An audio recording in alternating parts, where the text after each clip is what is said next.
Have you ever wondered how a single sperm cell finds a single egg among hundreds of millions of competitors?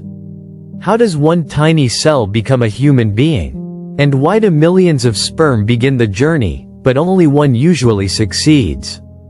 Here's something amazing. During ejaculation, about 200 to 300 million sperm are released. Yet only a few hundred ever reach the egg, and typically only one sperm successfully fertilizes it.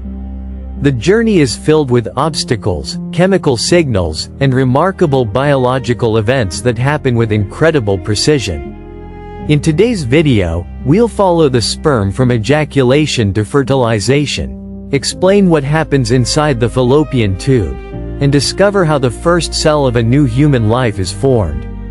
Let's begin. Hello everyone, and welcome back to William's Health Tips, where we make medical science simple, practical, and easy to understand. Fertilization is the process in which a sperm cell from the father unites with an egg cell from the mother to form a single new cell called a zygote. This marks the beginning of a new human life. For fertilization to occur successfully, several events must happen in exactly the right order. Let's follow this incredible journey step by step. Everything begins with ovulation. Around the middle of the menstrual cycle, a surge in luteinizing hormone causes a mature ovarian follicle to rupture. The ovary releases one mature egg, also called an ovum. Tiny finger-like structures called fimbriae gently sweep the egg into the nearby fallopian tube. The egg remains alive for only 12 to 24 hours. If sperm do not reach it during this time, the egg breaks down and is absorbed by the body. During sexual intercourse, semen is ejaculated into the vagina. The semen contains hundreds of millions of sperm. Immediately, the race begins. Many sperm are destroyed by the acidic environment of the vagina.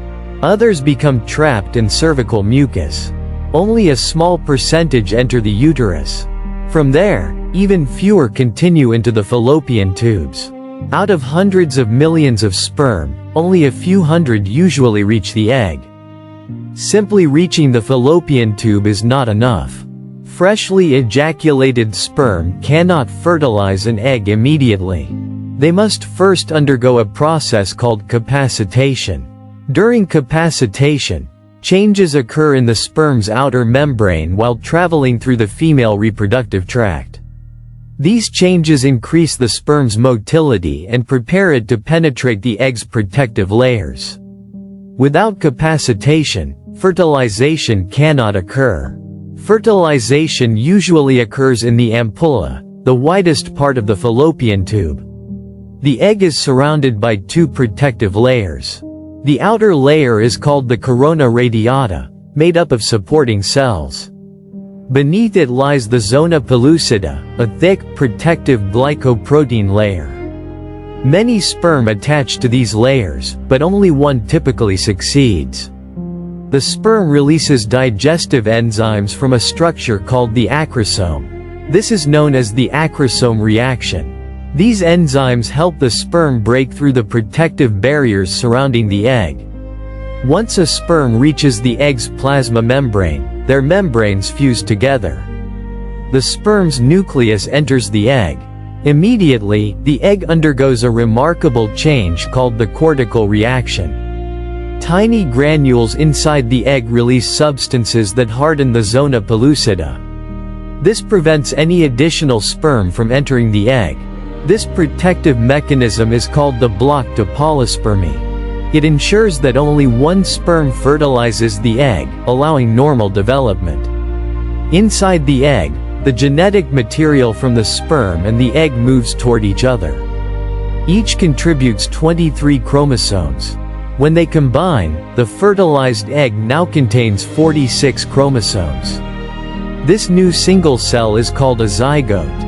The zygote now carries a unique combination of genes from both parents. These genes determine many inherited characteristics, including eye color, hair color, blood type, and many aspects of growth and development. Soon after fertilization, the zygote begins dividing by mitosis. 1 cell becomes 2. 2 become 4. 4 become 8. These divisions continue as the embryo slowly travels through the fallopian tube toward the uterus. After several days, it forms a solid ball of cells called the morula. Later, it develops into a hollow structure called the blastocyst. Around 6 to 7 days after fertilization, the blastocyst reaches the uterus and begins implantation into the uterine lining. This marks the beginning of pregnancy. Fertilization does not happen every time sexual intercourse occurs. Several factors may prevent it, including no ovulation, low sperm count, poor sperm movement, blocked fallopian tubes, hormonal disorders, and poor egg quality. Age, lifestyle, smoking, excessive alcohol use, obesity, and certain medical conditions can also reduce fertility in both men and women. Let's quickly recap. First, the ovary releases an egg. Next, millions of sperm enter the female reproductive tract. After capacitation, a few hundred sperm reach the egg. 1 sperm penetrates the egg using the acrosome reaction. The egg blocks all other sperm from entering. The nuclei of the sperm and egg unite to form a zygote containing 46 chromosomes. The zygote begins dividing, travels to the uterus, and implants into the uterine lining, beginning a new pregnancy.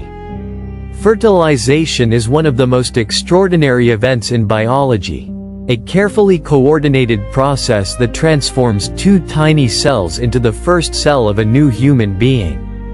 I hope this video helped you understand how fertilization occurs in a simple and memorable way. If you enjoyed this video, please give it a thumbs up, subscribe to William's Health Tips, and turn on the notification bell so you never miss our weekly medical education videos. Share this video with your friends, classmates, and anyone interested in human biology and reproduction. Thank you for watching. Stay healthy, stay informed, and remember, knowledge is one of the best medicines. I'll see you in the next video.